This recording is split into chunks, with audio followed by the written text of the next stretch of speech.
السلام علیکم ورحمۃ اللہ، عالم اور عالم میں خوش آمدید۔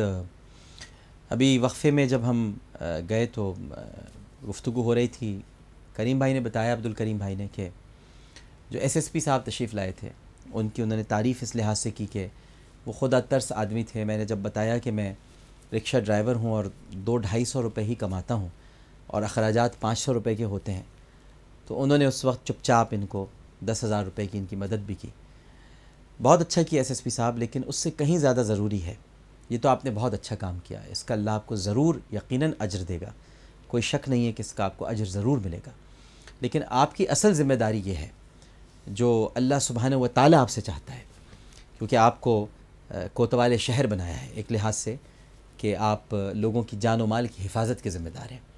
اصل ذمہ داری آپ کی یہ ہے کہ آپ اس مجرم کو پکڑیں، اور نہ صرف پکڑیں بلکہ عدالت کی مدد کریں کہ وہ اسے کیفر کردار تک پہنچائے۔ اور ہم سب کی خواہش تو یہ ہے، پورے پاکستان کی یہی خواہش ہے کہ ایسے درندہ صفت، میں انسان تو نہیں کہوں گا ایسے لوگوں کو، کہ قرآن بھی کہتا ہے چوپایوں سے بدتر ہو جاتے ہیں، تو ایسے درندہ صفت چوپایوں کو سر عام پھانسی دی جائے، ان کو لٹکایا جائے، نشان عبرت بنائے۔ یہ جو آج ہماری اسلامی سزاؤں کے خلاف ویسٹرن میڈیا اور خاص طور پر این جی اوز کو بڑی تکلیف ہوتی ہے، یہ جان لیں آپ لوگ خاص طور پر کہ 1-2 مرتبہ اگر یہ سزائیں دے دی جائیں نا، تو پھر میں دیکھتا ہوں کہ جرم کیسے ہوتا ہے۔ آپ لوگ تو چاہتے ہیں کہ سزائیں سب ختم کر دی جائیں، بالکل نہ دی جائے، سزائے موت کے بھی آپ لوگ پیچھے پڑے ہوئے ہیں۔ جب تک یہ سزائیں سر عام نہیں دی جائیں گی، 2-4 کو نہیں لٹکایا جائے گا، یہ قاتلوں کو، اچکوں کو، لٹیروں کو، ٹارگٹ کلنگ کرنے والوں کو، بچوں کی عزتیں لوٹنے والوں کو جب تک کہ نشان عبرت نہیں بنایا جائے گا، اس وقت تک معاشرے میں قانون کی عملداری نہیں ہو سکتی، انصاف کا بول بالا نہیں ہو سکتا، یہ طے بات ہے۔ سعودی عرب کو بہت برا کہا جاتا ہے، لیکن سعودی عرب کے جو قوانین ہیں، وہاں کوئی ایسا جرم کر کے تو دکھائے، اور اگر کر لے تو پھر بچ کے دکھائے، یہ بھی حقیقت ہے۔ ایران میں بھی ایسا نہیں ہو سکتا۔ تو یہ سارے معاملات ہیں۔ متحدہ عرب امارات، میں وہاں دیکھتا ہوں کہ وہاں اگر یہ ایسا جرم ہو جائے تو متحدہ عرب امارات کا قانون اتنا سخت ہے کہ وہاں ملزم بچ نہیں سکتا۔ تو یہ جب تک سزائیں نہیں دی جائیں گی اور عبرت کا نشانہ نہیں بنایا جائے گا، جب تک یہ جرم ہوتے رہیں گے۔ مفتی صاحب، حکمرانوں کے بارے میں آپ کیا فرمائیں گے؟ یہ جو یعنی آپ دیکھیے، اب ایک کالر نے بھی ہم سے یہ پوچھا، اشارہ اسی طرف کیا، یہ لوگ تو بالکل خاموش ہیں، یہ تو اپنے اقتدار کے دن گننے میں مصروف ہیں، بس مدت پوری ہو جائے اس پر بڑے خوش ہیں کہ ہم نے 4 سال یا 5 سال گزار لیے، لیکن کیا یہ جو بچوں کا خون اپنے گردن پہ لے کر جا رہے ہیں، اس سے ان کی خلاصی ہو سکے گی؟ بالکل نہیں ہو سکتی ہے۔ دیکھیں، حکمرانی اصل میں قیام امن کے ساتھ وابستہ ہے۔ ٹھیک، جب تک قیام امن نہ ہو، تحفظ مال، تحفظ جان، تحفظ عزت، تحفظ عصمت نہ ہو، جب تک یہ تحفظات اور جب تک قیام امن نہیں ہو سکتا، اس وقت باقاعدہ حکمرانی کا قیام تو بہت دور کی بات ہے، ایک دن کی حکمرانی بھی جائز نہیں ہے۔ حضرت فاروق اعظم رضی اللہ تعالیٰ عنہ کا خوف خدا دیکھیے، حضرت سیدنا ابو بکر صدیق کا خوف خدا، اس پر واضح دلائل ہیں۔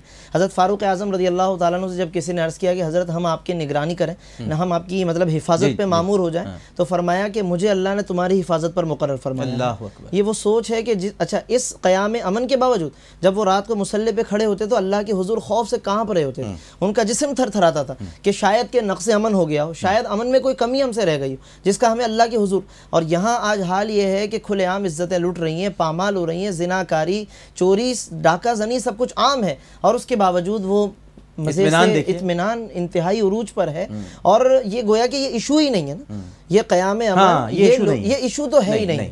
اس وقت ایشو وہ اپنے نفسانی مسائل ہیں، اپنے انڈیویجول معاملات ہیں، سینٹ کے انتخابات ایشو ہیں، مدت پوری ہونا ایشو ہے، انتخابات کرا دوں یہ ایشو ہے، بس کسی طرح دوبارہ اقتدار مل جائے ایشو ہے، لوگ مرتے رہیں، بجلی نہ ہو، پانی نہ ہو، گیس نہ ہو، قتل کر لو، بچیوں کی عزتیں لوٹ لو، ٹارگٹ کلنگ کرا لو، نہیں، یہ کوئی ایشو نہیں ہے، یہ کوئی ایشو نہیں ہے۔ اور اس کے بعد بھی کہتے ہیں کہ ہم نے بہت کامیاب وقت گزارا ہے، اور اگر مزید اگلے 2-4 سال ہمیں مل جائیں تو مزید ہم تقدیریں بدل سکتے ہیں، یعنی کہ جتنے انسان رہ گئے، تقدیریں تو بدل دی ہیں مفتی صاحب، تقدیریں تو بدل دی ہیں، جتنے شاید انسان رہ گئے ہیں، یہ ان کا وجود بھی مطلب یہ کہ یقیناً خطرے میں ہوگا.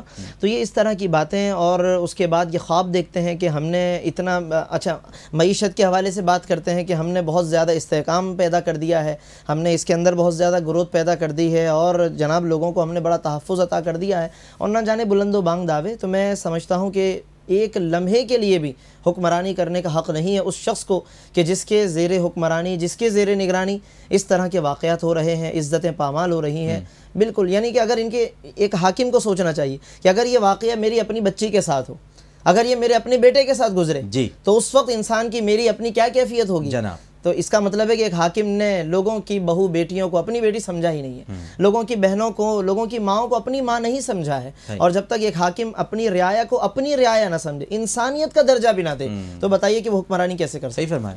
اچھا، یہ کبیرہ گناہ میں آتے ہیں یہ جو شرک کے بعد جو یہ زنا کی بات کی؟ جی ہاں بالکل، شرک تو اکبر الکبائر ہے اور زنا بھی یقیناً گناہ کبیرہ ہے. لیکن زنا کی توبہ ہے، زنا کی البتہ توبہ ہے، اور شرک کی اگر وہ بغیر توبہ کے مر گیا تو بالکل غلط. توبہ البتہ کر لے، ایمان لے آئے تو ایمان اس کی توبہ ہے. یعنی توبہ جو ہے وہ موجود ہے. جی جی ٹھیک ہے، بالکل صحیح. ایک کالر ہمارے ساتھ موجود ہے. السلام علیکم. السلام علیکم عامر بیٹا. جی وعلیکم. جی الحمدللہ میں ٹھیک ہوں. طارق بول رہی ہوں اسلام آباد سے نا. جی فرمائیے. تو آج دن 12:30 بجے کا ٹائم تھا. ہیلو. جی جی سن رہا ہوں میں. ہاں جی 12:30 بجے کا ٹائم تھا. تو اسی طرح ہم لوگ عام روٹین میں کام لگے ہوئے تھے، تو بچی کی ایک دم چیخنے کی آواز آئی ہے. تو پرسوں یہی واقعہ ہوا ہے کہ بچی کو چھت پہ مطلب چڑھا کے لے گیا. وہ واقعہ ہمارے ذہن میں تھا. تو ایک دم میری بچی دوڑی، دروازہ کھولا ہے تو آگے دیکھا کالے رنگ کا مرد اسی طرح اٹھا کے چوتھی منزل پہ لے کے جا رہا تھا. خیر اللہ کا شکر ہے کہ ہم نے چیخ پکار کی ہے. تو وہ بندہ تو ایک دم بچی کو چھوڑ کے دوڑ گیا ہے. پیچھے بھاگ گئے ہیں کافی بچے لیکن نہیں پکڑا گیا. تو پلیز ہم حکمرانوں سے یہ سوال کرتے ہیں کہ ہمارے پاس اور تو کچھ نہیں چھوڑا، ہمارے بچوں کو تو چھوڑے نا، ان کو تو زندہ رہنے دینا، ان ظالموں کو پکڑے. یقین کریں سارا دن اتنا بھی سکونی میں گزرا ہے. اس معصوم سی 3.5-4 سی بچی ہوگی، اس کی ماں اتنی روئی.